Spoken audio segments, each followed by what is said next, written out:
السلام عليكم، اهلا بيكم في قناة تحليلاتكم. خلاص يا جماعة بشبه رسمي نجم النادي الاهلي خارج حسابات طبعا الجهاز الفني وبقيادة المدير الفني الاسباني خوسيه ريبيرو طبعا او خوسيه ريبيرو.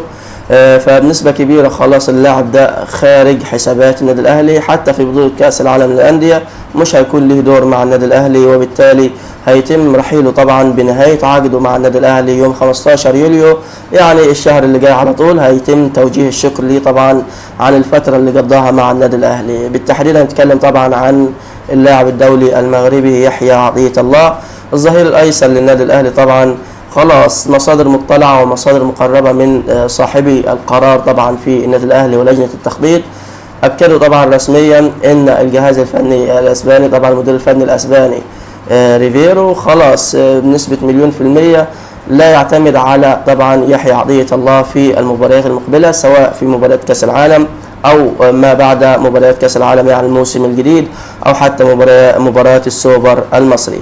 فخلينا أقول لكم أكدت الإدارة طبعا عن رحيل النجم طبعا عقده بينتهي بنهاية زي ما قلنا شهر يوليو المقبل. وأكد المصدر أيضا حتى لو في وجود أزمة طبعا في الظهير الأيسر للنادي الأهلي طبعا بعد ما تم الاستغناء عن الكابتن علي معلول طبعا علولو النجم للنادي الاهلي طبعا واسطوره من اساطير النادي الاهلي، رغم ان الناس كلها كانت معترضه على القرار ده وان هو كان يفيد النادي الاهلي سنه ولا سنتين تاني، بس ما علينا مش ده موضوعنا. المهم بعد ما تم القرار ان هو خلاص هيرحل يحيى عطية الله، مش موجود في المركز ده اللي هو الجناح الباك ليفت، يعني اللي هو الوينج باك ليفت يا جماعه اللي هو المدافع الايسر يعني. المهم مفيش دلوقتي عندك غير مصطفى العش وكريم الدبيس بعد اصابه كوكا. طبعا يحيى عطية الله مش سيء يا جماعه ولا لاعب وحش، ولكن لاعب لم يوفق مع النادي الاهلي. دي حظوظ، يعني تلاقي في لعيبه مثلا تيجي تعمل جلبان في النادي الاهلي وتأدي وتبقى فتره عظيمه معاه، وفي لعيبه بتكون صفقه كويسه يعني اللي اختارهم بناء على سي في كويس، ولكن لم يكلل لهم النجاح في التجربه دي. ان طبعا يحيى عطية الله لما جه اتصاب في وشه، خد شهرين غايب عن المباريات، بعد كده رجع مش في القوه، بعد كده اتصاب طبعا في العضله الخلفيه، غاب تاني عن الملاعب. فالموسم اللي فات كله يعتبر النادي الاهلي ما استفادش منه باي حاجه، فبالتالي تم طبعا هو كان جاي على سبيل الاعاره بتاعته بتنتهي يوم 17 يوليو الشهر اللي جاي، فبالتالي خلاص النادي الاهلي فكر ان هو يستغنى عن اللاعب لكثره اصابته طبعا، والنادي الاهلي لم يستفيد منه بشكل جيد او شكل طبعا كويس.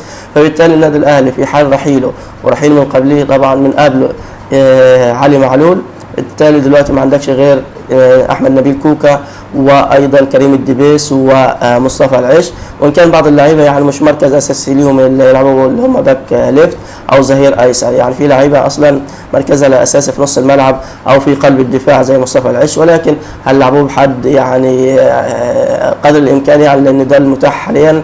فبالتالي ما عندكش غير كريم الدبيس اللي هو الباك الليفت. ما اعرفش انا ريفيرو ليه تمسك برحيل علي معلول، والله للاسف.